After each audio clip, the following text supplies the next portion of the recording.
In this box contains 2 letters, 11 empty envelopes, and 49 cards given to me over the past 5 years. 32 of these cards were given to me by family members, 17 by friends. 23 of them are birthday cards, 13 are Christmas cards, 9 are graduation cards, and the rest are just random here or there cards. 4 of them are homemade, and one of them, this one up here, even has a big singing pig inside. These cards have come these cards have come to mean a great deal to me over the past 5 years. That's why I started collecting them. Growing up, I always tried to collect things, you know, like rocks, seashells, coins, but just because I thought it would make me cool or quirky, you know, everybody had their thing, their collection of some sort, and I didn't have anything, so I tried way too hard to have collections, but I never really kept up with them because I didn't really like them. In middle school, do any of y'all remember when everybody used to collect those tabs, like soda tabs, the colored ones? And they would wear them on necklaces everywhere? That was my first successful collection. Trying to be like everybody else in middle school, as most middle schoolers do. I collected tons. I had like 150 of them, like crazy amounts. But even that one didn't last very long because, again, I wasn't super passionate about it. I just wanted to be like everybody else. I eventually just gave them to my brother and ditched the collection altogether. Before I started collecting them, I usually would get them around birthday or Christmas time, keep them for a couple of months, and then throw them when they got in the way. And then one year, for some reason, I had all my Christmas cards and I just didn't throw them away. Instead, I put them in a box and allowed myself to have room for the next bit of birthday cards. And little by little, I grew to this collection. I don't have all of them. Some of them have been lost. Some of them have been thrown away due to, you know, emotional stuff.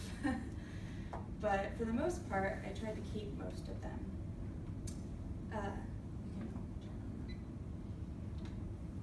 Behind the cards,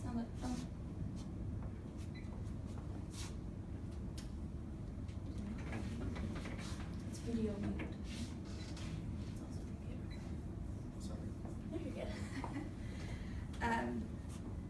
According to the official Greeting Card Association website, in the 1400s, Europeans used to send each other Valentines.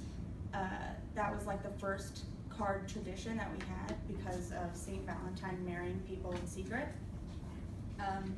It didn't become super popular until the 1800s when they became increasingly popular and affordable for everybody to do. The first known Christmas card, which is this one, was published in 1843. Sir Henry Cole hired an artist, John Calcott Horsley, to design the card for him so he could send it to all his family and friends.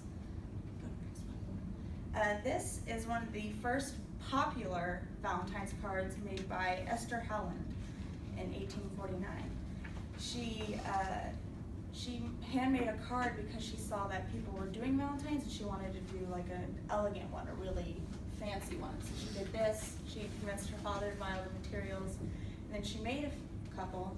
She gave them to her brother who just like sold things for a living. She expected to make like $200 and then he came back with $5,000 in sales and in pre-sales. She ended up starting the very first publishing company first regular publishing company for Valentine's and other cards, and she eventually got up to $100,000 per year business, which was pretty big back then. Louis Prang opened a small lithographic business, you know, something that prints like cards and stuff like that, in 1856, which pretty much started the green card industry. He published more than just like Christmas cards and Valentine's. He also published birthday cards and whatnot, and published the first full line of Christmas cards in America in 1876. About 7 billion greeting cards are sold every year in the United States. 80% of that is women. And about $7.5 billion in sales every year in America, I think. In 2015, the sale of green cards went up exponentially. The sales of green cards went up exponentially in England, particularly, raising the market value of about 1.7 billion pounds. 9 out of every 10 households buys green cards every year, and the average household buys around 30 green cards per year. Green cards are usually split into 2 categories: seasonal and everyday. Everyday is like birthday, anniversary, whatnot, things you can get every time of the year. God bless you. And holiday cards are just, seasonal cards are like holiday cards like Christmas, Valentine's Day, Mother's Day, Father's Day. Although some of these cards don't really mean much to me,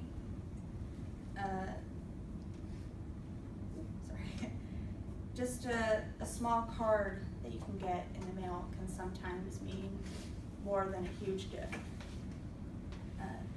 Sometimes you can get a card, from your aunt that says, Merry Christmas, love Aunt Tony, and you throw it away and you never look at it again. But sometimes these cards can be of great significance, something that represents something much bigger to you. My freshman year, I got a handmade card from my friend Ari, and that was the same year that she died. So that's one of the ones that I keep close to me because it's the last thing she ever gave me. It's one of my last experiences with her.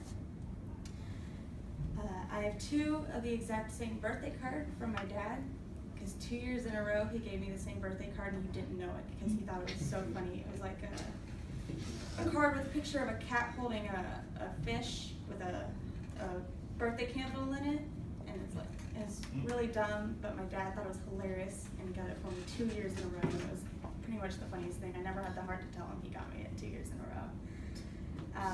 I have a few homemade cards from my friend Esther, who used to do that for a living, and we don't really talk anymore, so I like to look through them and read these heartfelt cards that she used to read to me. And finally, this one is the singing pig one that I got for my 17th birthday from one of my best friends in the entire world, Melissa.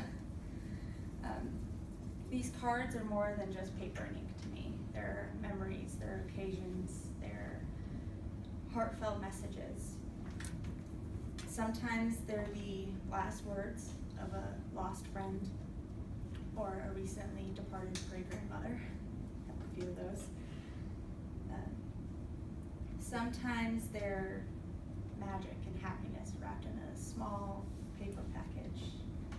Sometimes they're, tiny little ways to know just how much my mom loves me on a day-to-day basis. Sometimes it's a love letter written from the only boy I've ever loved. And sometimes it's a lifeline for me to grab onto when I'm feeling depressed or need to know that someone out there really loves me. And sometimes, if you're lucky enough, there's an adorable little pig singing happy birthday and wishing you lots and lots of bacon, which I wanted to let you guys see. It's this little pig, and then you open it. It's birthday time, it's happy time. Smile all day, don't bacon. Starting in the morning with bacon. The pig is telling me. I think this is pretty sad. That was a big That is cute. Yeah. Thank you.